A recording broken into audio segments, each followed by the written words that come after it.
Here he is. Hi, William. Hi, how are you, Antonia? Very, very well. I'm impressed. You're on the move. I'm on the move. I thought I'd try and show you Windsor Castle, Oh my but goodness. it's just behind the trees. Oh look. Wow. So I'll be out here if that's all right. Absolutely. I can't imagine being anywhere else on a day like today. So where have you come from and where are you going to? Well, I know I actually thought I would step out of my office, and Well done. year two are just playing behind me. Right. They've been playing in the woods, and so I thought it would be really nice just to be outside with you. Oh, well done. Thank you. If you can hear me all right. We can hear you perfectly. No, all very Perfect. You can see a hint of wisteria, so you really are treating us to the whole gambit. William, thanks for joining us today. I was just saying this series of interviews is hopefully a really good way to get a bit of an insight into both you and the school in a slightly more relaxed way. So, you know, do shout out if there's anything I'm not covering. How's life at St George's, and how are all the children doing? Oh, it's just great, Antonia. It really is. I'm sure I can speak for teachers and head teachers up and down the country to say that it's just glorious. And everyone is enjoying the summer term, which is just a wonderful term for everyone. And yeah, it's just great. Brilliant. And know that, you know, bubbles and masks and isolation and remote learning is all, touch a lot of wood, a thing of the past, which is just great. And on that note, William, have you noticed any particular changes or significant sort of characteristics of the children since they've been back? Anything that you've got your eye on? I think we have our eye on the children as individuals. Certainly, I mean, it was very strong pre-pandemic, but I think we're all very, very aware of the children and how lockdown and the pandemic might or might not have affected them. I think it's too early to fully assess the effects on individual children, but we are, you know, as I speak to head teachers everywhere, we are all very, very aware of keeping an eye on those individuals. Yeah. Sure. And I was saying in my intro, I mean, never has it been more relevant being a school based in Windsor right now. I imagine that the atmosphere around you is pretty special. It is, yeah. There are lots of Union flags around, and the last few days just horse boxes, because we just had the Windsor Horse Show, yeah, which was absolutely enormous. So it is. It's really great, and it's yeah, it's lovely being here. I'll just if I go this way, yeah, I will show you where we are in relation to the castle. So if I go backwards, you'll see.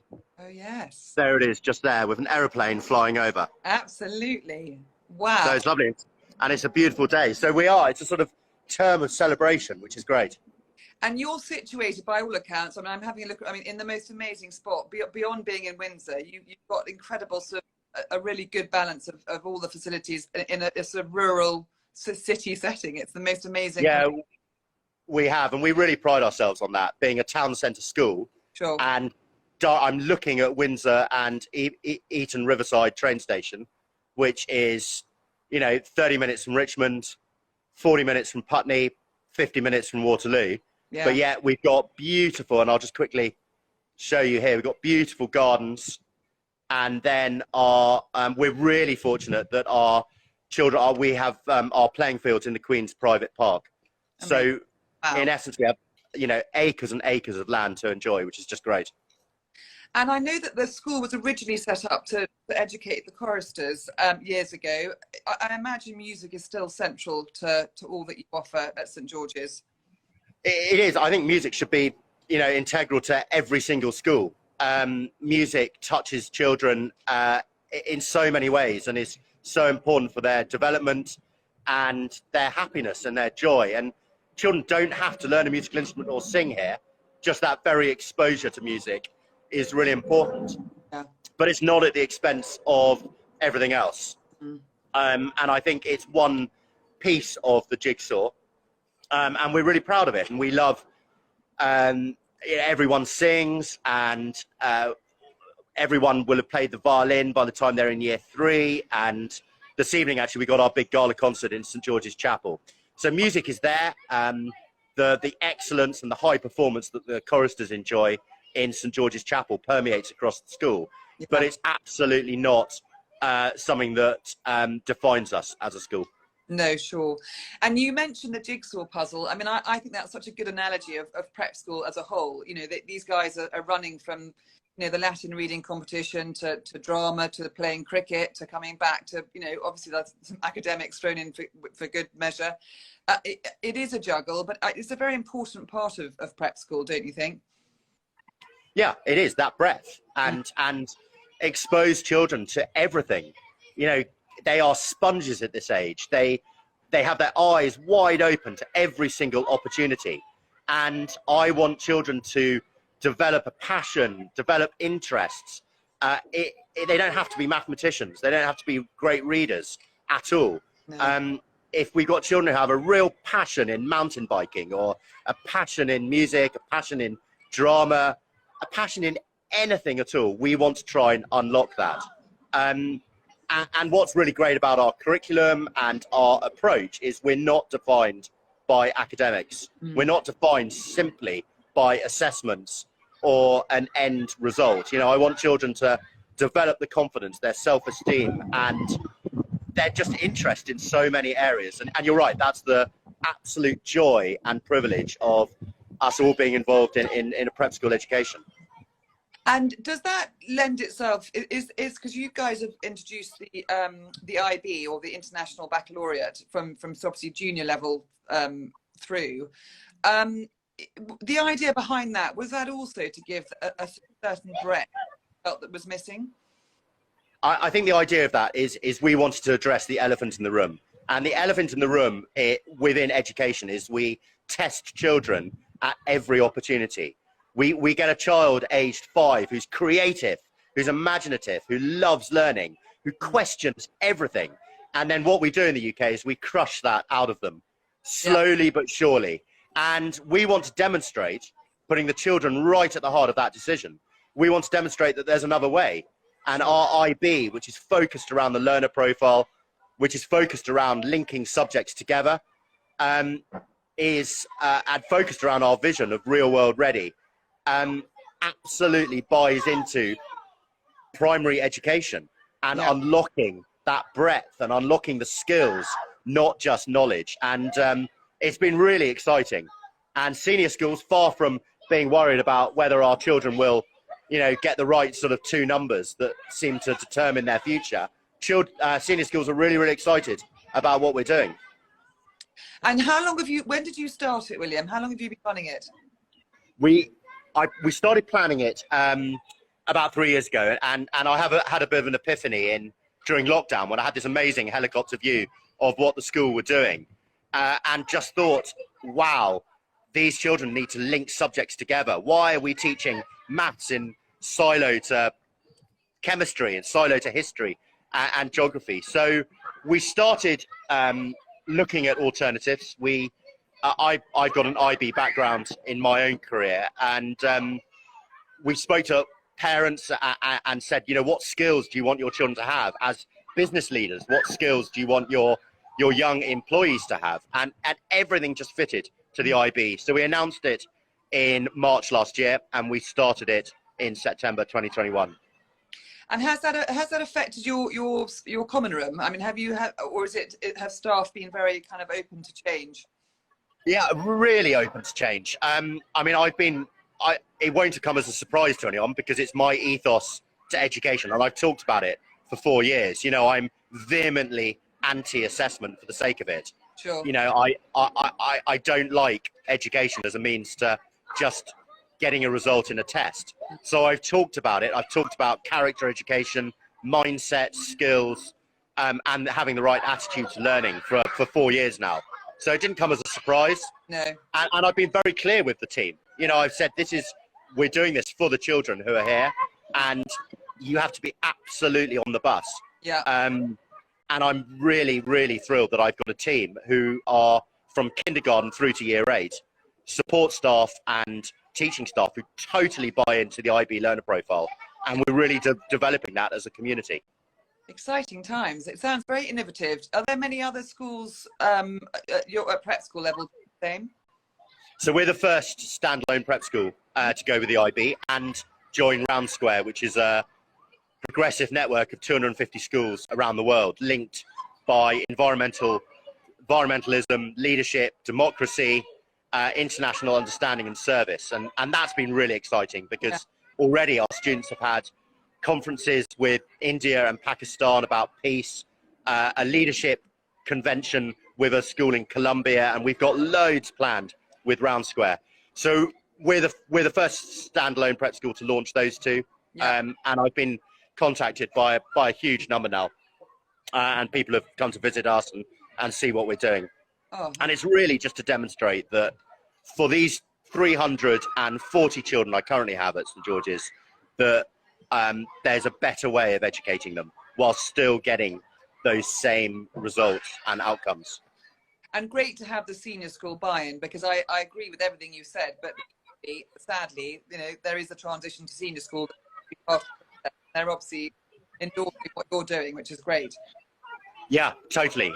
We got buy-in from all the senior schools that we send students to, and we're in touch with about 60.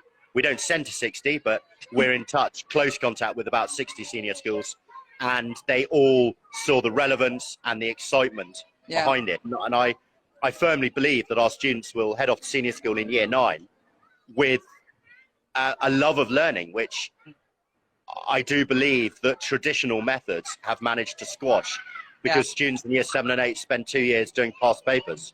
Yeah, absolutely. And learning the same syllabus that has remained reasonably unchanged. Yeah, for 100 years. Yeah. Wonderful, exciting stuff. On sort of pastoral side of things, William, I know that's another area that you feel very passionate about. Well-being and mental health is obviously never been more important as it is now. I guess there's a lot more talk historically. How do you put St George's So it's critical. A happy child learns, and these children have one childhood, and above everything else, they have to be comfortable in their own skin. We have to develop that sort of authenticity within children.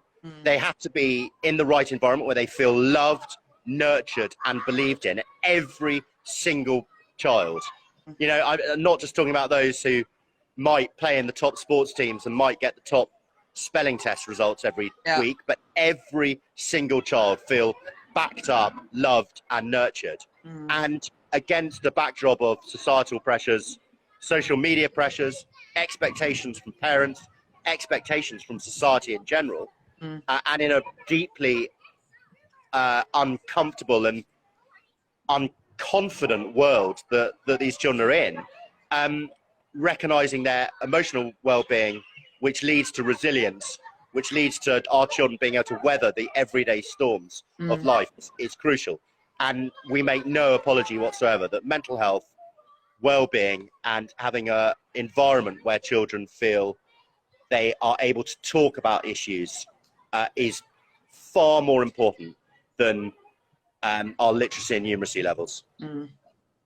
Absolutely. And I think it's also one of those things that it's an easy trap to fall into, to label a child quite early on.